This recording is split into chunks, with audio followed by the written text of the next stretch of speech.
Para poder iniciar con la explicación, empecemos con el concepto. La aceptación de la herencia es el acto jurídico mediante el cual el heredero decide asumir la sucesión de una persona fallecida, el causante. Es decir, que va a aceptar los derechos y obligaciones que corresponden al patrimonio de éste.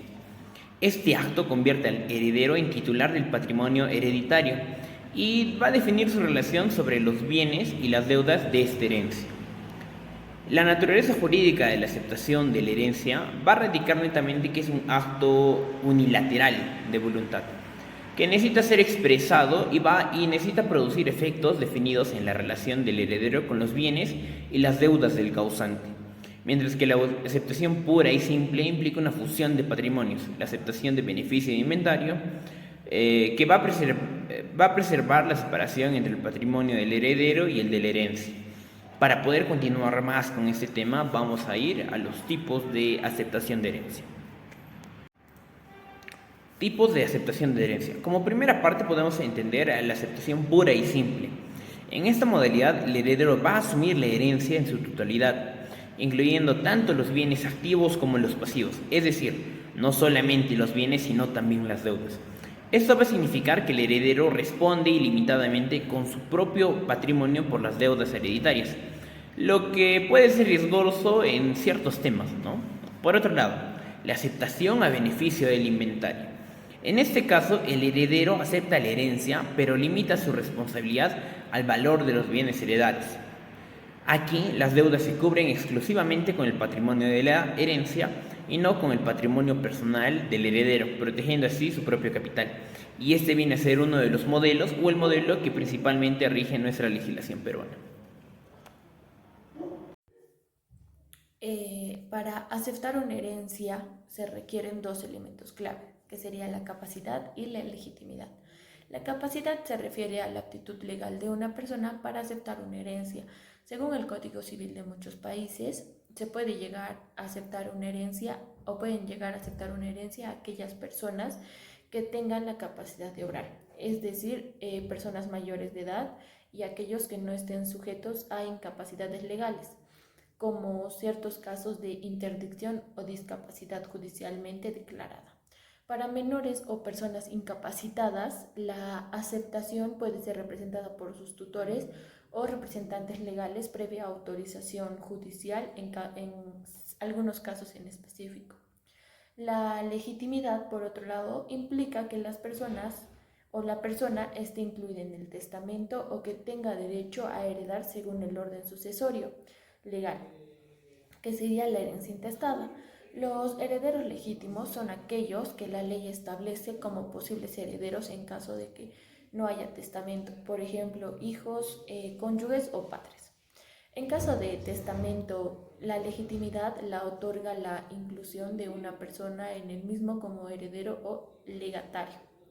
Se podría resumir todo esto en que para aceptar una herencia es necesario tener la capacidad legal para hacerlo y ser legítimo heredero, ya sea por disposición testamentaria o por el orden de sucesión legal. Formas de aceptar la herencia.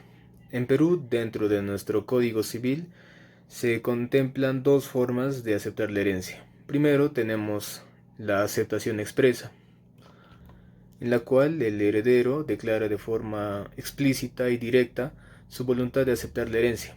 Esta puede constar en un instrumento público o privado. Y se entiende que hay una aceptación tácita cuando el heredero realiza actos que demuestren que ha aceptado la herencia, aunque no haya hecho una declaración expresa. Entonces, esta forma se da cuando el heredero actúa de tal manera que indica su intención de asumir la herencia. Por ejemplo, el hecho de recibir rentas o alquileres que sean generadas a partir de los bienes del causante.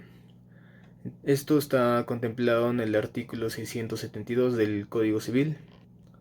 Además de ello, se presume aceptada cuando ha transcurrido un plazo de 3 meses, si el heredero está en el territorio de la República, o si está 6 meses si está fuera del territorio de la República, es decir, en el extranjero, y éste no ha renunciado a la herencia.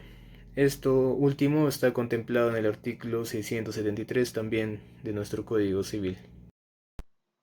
cuanto a las características de la aceptación de la herencia, está que este solo puede realizarse cuando se inicia la sucesión.